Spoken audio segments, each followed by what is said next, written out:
예배 참여한 여러분에게 하나님의 은혜와 평강이 넘치기를 기원합니다. 아멘. 판소리는 남도 쪽의 우리 가락의 소리이죠. 판소리는 크게 섬진강을 기준으로 해서 동쪽과 서쪽으로 나뉘어집니다. 섬진강의 동쪽을 동편제 소리라고 하고요. 남쪽을 서편제 소리라고 합니다. 섬진강의 남쪽인 서편제 지역은 광주, 나주, 해남, 보성 이런 지역을 주로 의미합니다. 동편제의 가락은 좀 밝고 힘이 있고, 서편제는 저와 여러분들이 잘 아는 것처럼 우리 민족에 있는 한에 가득 찬 가슴을 찢는 듯한 그런 소리, 그것이 바로 서편제의 특징입니다. 1993년, 30년이 넘었네요. 임권택 감독이 서편제 영화를 만들었습니다. 포스터를 한번 보시죠. 서편제. 저 위에 있는 사람이 아비인 소리꾼 유봉이고, 그리고 밑에 있는 딸이 송화입니다. 그 소리를 물려봤죠. 저 포스터의 왼쪽 밑에 작은 글씨로 서편제를 한마디로 설명하는 아비의 말이 있습니다. 이렇게 쓰여 있습니다. 이년아, 가슴을 칼로 저미는 한이 사무쳐야 서편 소리가 나오는 베비여. 그렇게 써 있습니다. 저 두 사람이 주인공이고 어떤 흐름을 가질지 짐작이 갑니다. 아비 유봉, 딸 송화, 그리고 저 포스터에는 없지만 아들 동호가 있습니다. 아비인 소리꾼은 이곳저곳을 다니며 어렵던 시절이라 잔치집에 한번 노래 불러주고 밥 얻어먹고 용돈 받고 그렇게 생계를 유지해 갑니다. 그런데 자기의 딸 송화 속에 깊은 소리가 숨어 있음을 발견하고 소리꾼으로 길러내기로 작정합니다. 물론 아들인 동호도 소리꾼으로 기르려고 애를 씁니다. 아비는 소리에 대한 욕심이 큰지라 딸과 아들을 혹독하고 가혹한 방식으로 소리를 가르치게 합니다. 흔히 우리가 잘 알고 있듯이 득음, 소리를 얻으려고 하면 폭포수 밑에 가서 폭포보다 더 우렁찬 소리로 발성을 연습하도록 해서 득음하도록 하는 방식도 있고, 또 먹는 것도 오래된 뒷간에 맑게 고인 인간의 잘 발효된 뒷걸음물도 마시게 하고 이런저런 여러 가지들을 우리는 잘 알고 있습니다. 어쨌든 아비는 딸과 아들에게 가혹할 만큼 소리 훈련을 시킵니다. 딸인 송하는 묵묵히 그 고난을 다 견디며 소리를 키워나갑니다. 아들인 동호는 견디지 못하고 내가 꼭 이렇게 살아야만 되나? 왜 이토록 어렵게 살아야 되나? 하고 집을 뛰쳐나갑니다. 하나 남은 딸 송화를 더 소리꾼으로 만들기 위하여서 아비인 유봉은 자신만의 방법으로 딸을 장님, 눈을 못 보게 만듭니다. 서서히 눈을 못 보게 하면서 딸 송화 속에 있는 소리를 끄집어내려고 몸부림칩니다. 마침내 눈을 보지 못하게 된 송화는 대신에 득음, 소리를 얻습니다.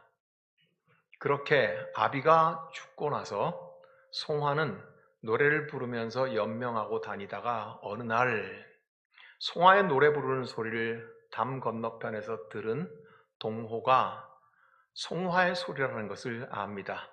그리고는 가서 송화에게 노래를 한 자락 청합니다. 송화는 노래를 부르죠. 물론 앞이 안 보입니다. 그럴 때 동호는 북을 칩니다. 고수가 있잖아요. 추임새를 넣고. 눈을 감고 판소리를 부르던 송화는 그 북치는 소리가 자기의 죽은 아비의 솜씨하고 너무도 닮았다는 것을 알아챕니다. 그것은 곧 동호가 치는 것이라는 것을 압니다. 그렇게 남매는 재회를 하고요. 밤이 캄캄하고 어두운 구부러진 길을 둘이 걸어가면서 송하는 심청가를 구슬프게 부르는 걸로 서편제의 마지막은 끝이 납니다. 대체로 거의 다 보셨죠? 제가 설명을 하니까 기억이 나죠. 무슨 메시지를 전하고 싶었을까요? 아비인 유봉은 예수를 위해서 인간을 버리는 역할로 나옵니다. 소리를 얻기 위하여서 딸을 눈을 멀게 하는 역할, 그것은 예수를 위해서 인간을 버리는 역할을 합니다. 딸인 송화는 그 혹독한 시절을 묵묵히 견뎌냅니다. 무슨 메시지를 이 여인은 주고 싶은 걸까요? 인간을 잃어버리지만 예수를 얻는 자의 역할을 합니다. 아들 동호는 무슨 역할일까요? 소리일지, 인생일지 둘 사이를 끊임없이 방황하다가 뛰쳐나가서 끝까지 방황하면서 그저 그런 삶으로 살아가는 사람을 우리에게 알려줍니다. 하여 이 세 인물이 어우러진 서편제는 인생의 가치를 위하여서, 저와 여러분이 가치 있다고 생각하는 것을 위하여서 무엇에 집중하여야 그것을 얻을 수 있는가 하는 메시지를 우리에게 전달하고 있습니다. 아버지 유봉의 집념은 인간적으로는 잔혹하지만 그러나 예술적인 측면으로 봤을 때는 숭고하기 그지없습니다. 최고의 소리꾼을 만드는 것과 시력을 맞바꾸는 일을 서슴없이 하는 사람입니다. 그 딸의 속에 숨어있는 소리를 끄집어내기 위해서 보이지 않아야 들리는 진짜 소리가 있다. 서편자가 우리에게 들려주는 메시지의 울림은 이와 같은 것일 것입니다. 저와 여러분에게는 이렇게 되물어 보게 합니다. 저와 여러분이 살아가는 인생은 잔잔한 잔재미들이 많이 있습니다. 소소하게 돈을 모으는 것도 그렇고요. 친구들을 만나 작설을 하고 수다 떠는 것도 그렇고요. 좋은 옷을 골라 입는 것도 그렇고요. 내 인생의 계획을 그림대로 따라가 보는 것도 그렇고요. 내 자식들이 성공하기를 바라는 그 재미는 좀 더 차원이 다른 재미이기도 할 것입니다. 그렇게 우리는 인생의 소소한 잔재미들로 살아갑니다. 물론 중요하고 버릴 수 없는 우리의 인생의 한 부분이지만 끝까지 그렇게 잔재미로 살아갈 것인지, 아니면 보이지 않지만 들리는 하나님의 음성을 듣기 위해 때로는 보여도 보지 않을 것인지, 때로는 만져지더라도 지나칠 것인지,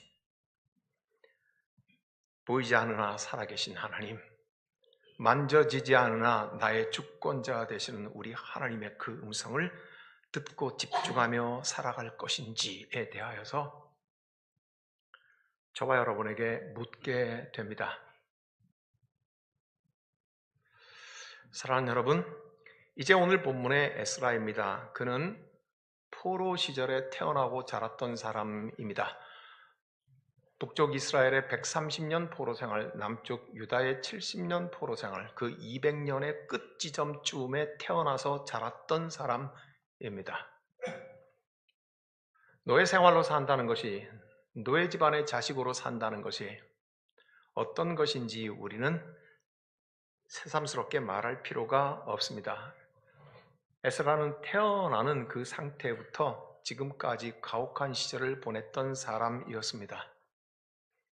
그렇게 지나면서 그는 누구여야 했는지, 어떻게 살아야 했는지에 대한 질문을 수도 없이 했을 것이라고 생각합니다.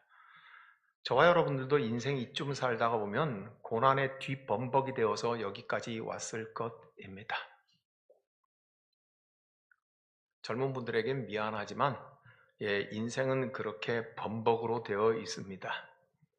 혹독하게 가난했던 시절, 병들었던 시절, 오해받았던 시절, 버림받았던 시절, 외로웠던 시절, 고독했던 시절, 그 시절을 겪으면서, 아니, 그 시절을 겪고 나서 여러분은 누구였습니까? 그 가혹하고 혹독한 고난의 시절을 끝내고 났을 때 여러분은 어떤 사람이 되어 있었습니까? 여러분은 무엇을 하면서 살고 싶은 사람이 되어 있었습니까?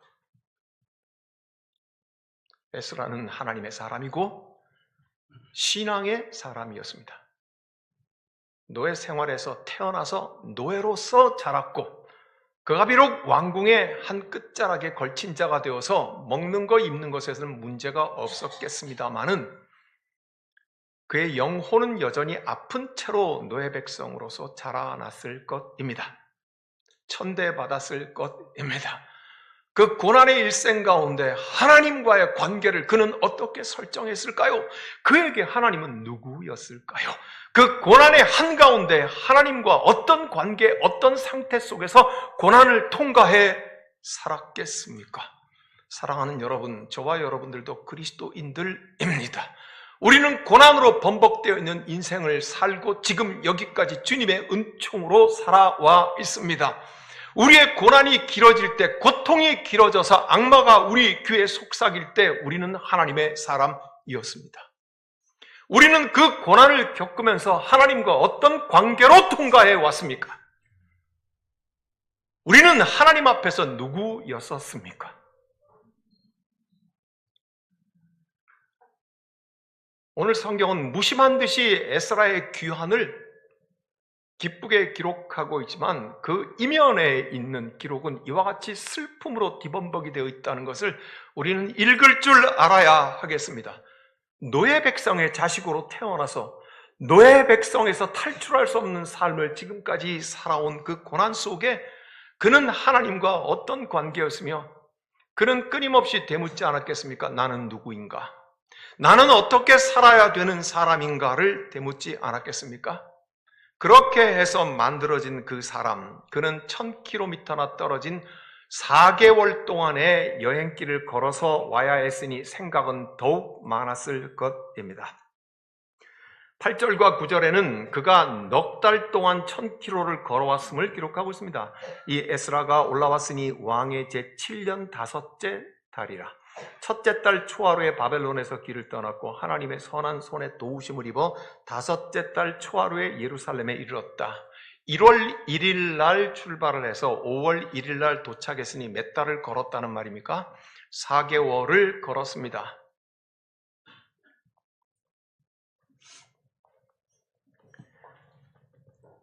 그렇게 인생을 살았던 에스라, 그리고 돌아오는 1000km 4개월의 여정 중에 그는 나는 누구이며 무엇을 위해 어떻게 살아야 하는가에 대한 해답을 구했을 것입니다.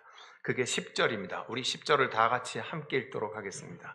에스라가 여호와의 율법을 연구하여 준행하며 율례와 규례를 이스라엘에게 가르치기로 결심하였었더라. 결심하였더라.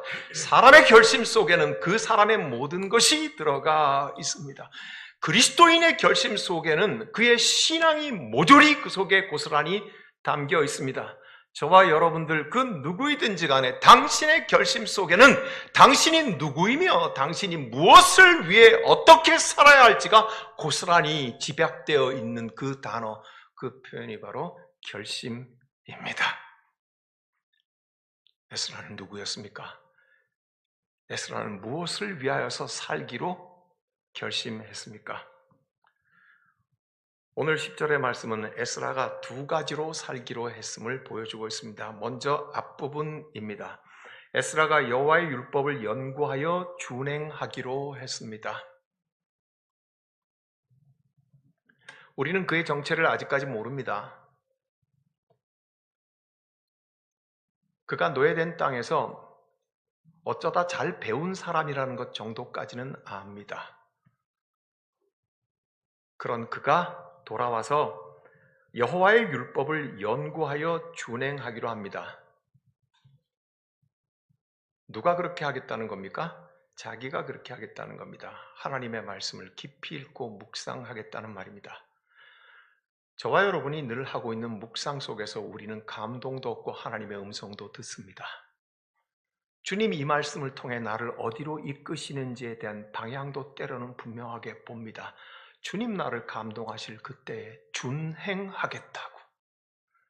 하나님의 말씀에 감동이 기준이 되어서 행동하겠다고. 하나님의 말씀을 읽고 묵상하고 기도하고 그 말씀이 감동을 주는 대로 내가 행동하는 훈련을 먼저 하겠다고, 즉 자기 자신을 가르치기로 결심합니다. 자기 자신을 가르치기로 먼저 결심합니다. 그리고 나선 두 번째입니다. 율례와 규례를 이스라엘에게 가르치기로 결심하였더라. 높은 사람이 높은 행동을 한다고만 생각할 필요는 없습니다. 그렇게 만들어진 자기 자신, 그렇게 훈련되어 있는 자기 자신, 그렇게 채워지고 연습한 그 사람, 그는 자기의 옆에 사람들에게 하나님의 말씀을 흘려보내기로 작정되어 있는 사람이고, 당연히 예수의 향기를 흘려보내는 사람이 되어 있는 것입니다. 사랑하는 여러분, 만일 에스라가 이 순서를 바꿔서 내가 돌아가면 좀 배웠으니까 사람들부터 먼저 가르쳐서 군기를 잡아야 되겠다고 생각을 했다면 어떻게 됐을까요? 생각만 해도 끔찍한 일입니다. 제가 신학교를 다닐 적에 장로회 신학대학원을 들어갔습니다. 들어갔더니 그 중에서 아주 극히 한두 명의 전도사님들, 신학생은 저 사람이 도대체 왜 신학교 와서 목사가 되어야 하는지를 모르겠다 하고 싶은 사람들이 가끔 눈에 띕니다. 그 아버지가 장로님이신데 아버지 장로님이 목사에 대해서 열등감, 아니 목사의 직분에 대해서 열등감이 있어 그런지 아들을 부추겨서 신학교 가서 목사하라고 그랬는지는 모르겠습니다만은, 그 신학생은 들어오면서부터 나는 앞으로 대형교회를 목회할 거고 교인들을 가르치겠다고 하는 일종의 야매 꿈으로 가득 차 있었습니다. 저 사람이 왜 신학교 와야 했는지, 신학교가 뭐 하는 곳인지, 자기가 누구인지를 잘 이해하지 못하고 있다는 생각을 했습니다. 사랑하는 여러분, 신학교는 나는 아무것도 모르니 주님 나를 가르치소서. 성경을 읽고 묵상하고 성경을 공부하고 그 말씀 따라 사람의 삶이 어떻게 가야 하는지를 애타는 마음으로 무릎으로 쫓아가는 것, 그것이 신학교 아닙니까? 그렇죠? 그래서 신학교 졸업하면 겨우 목사가 되어서 하나님의 은혜로 목사가 되었으니 일평생 동안 배운 것을 발전시키고 자기 확장을 시키면서 끊임없이 자기 자신을 새롭게 가르치고 채찍질하는 목사로 일평생을 사는 것이 신학교야 되지 않겠습니까? 그러기 위해서 밤잠을 못 자가면서 헬라어도 공부하고 히브리어와 라틴어도 공부해가면서 애쓰는 게 신학교 아닙니까? 처음부터 나는 누군가를 가르쳐야 되겠다고 생각을 하고 신학교에 온 사람들을 보면 그것이 얼마나 비극으로 끝날 일인지에 대해서 우리는 짐작을 할 수 있습니다. 이 사람 에스라, 그는 그 고난의 길고 긴 연단의 세월 속에 자랐고 배웠고, 그리고 1000km 4개월을 걸어서 고향으로 돌아오면서 첫 번째, 나 자신을 하나님의 말씀으로 가르치리라 다짐합니다. 그리고 나서야 이 말씀을 이웃들에게 흘려보내야 되겠다고 다짐합니다. 사랑하는 여러분, 이제 끝난 것이 아닙니다. 이제 저와 여러분의 차례이기 때문에 중요합니다. 십자수 공동체 교회에 우리는 속해 있습니다. 주님께서 우리를 광야에 불러내시고 교회를 세우시고 3년 6개월이 막 지나는 지점이 여기입니다. 우리를 광야로 불러내시고 광야로 주님의 불기둥과 구름기둥과 만나와 메추라기와 목마를 때 반석을 깨뜨려 물을 내셔 우리의 목을 축이시며 인도해 오신 그 고난의 과정을 우리가 걸어오면서 우리는 누구여야 했습니까? 3년 반을 함께 걸어오고 나서 지금 이 고난의 끝지점에 서서 당신은 누구입니까?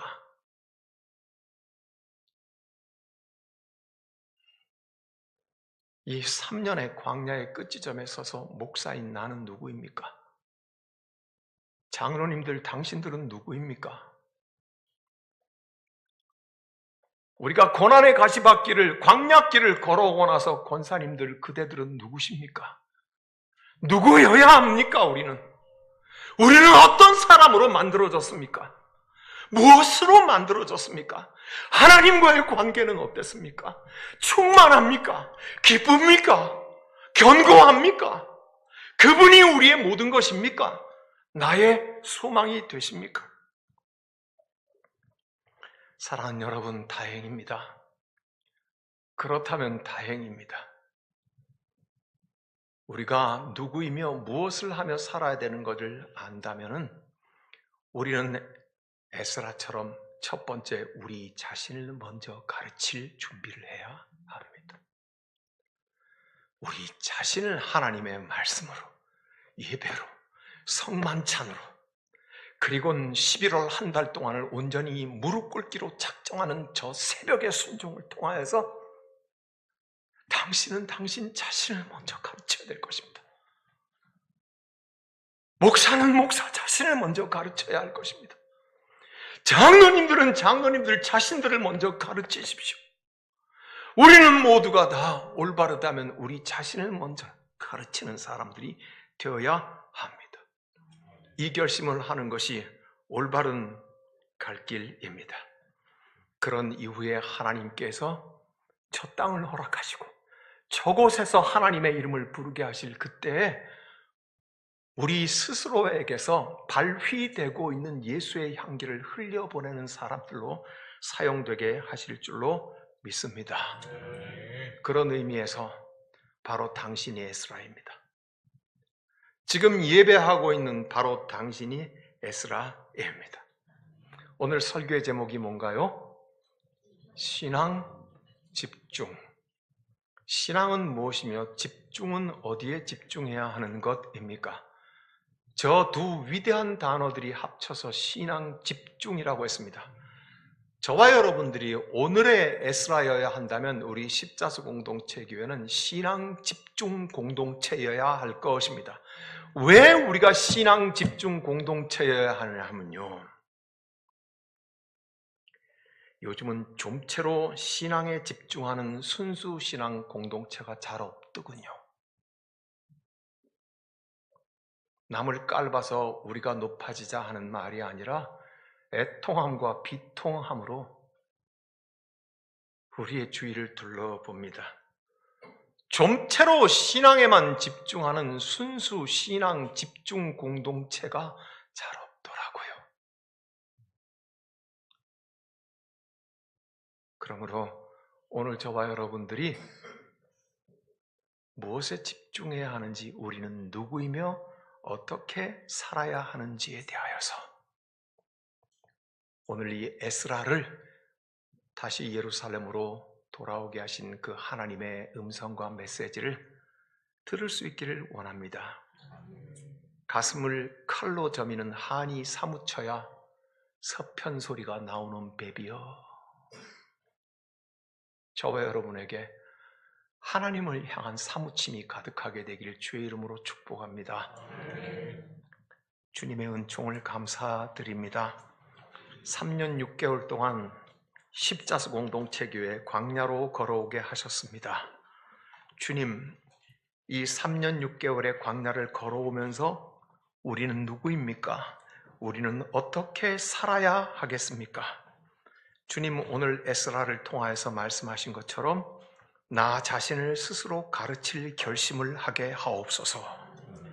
그런 이후에 예수의 향기를 우리의 시대에게, 우리의 마을에게, 우리의 이웃 동무들에게 흐르게 하고 나누어 주는 일에 쓰임받게 하옵소서. 주님 예수 그리스도의 이름으로 기도하옵나이다. 아멘.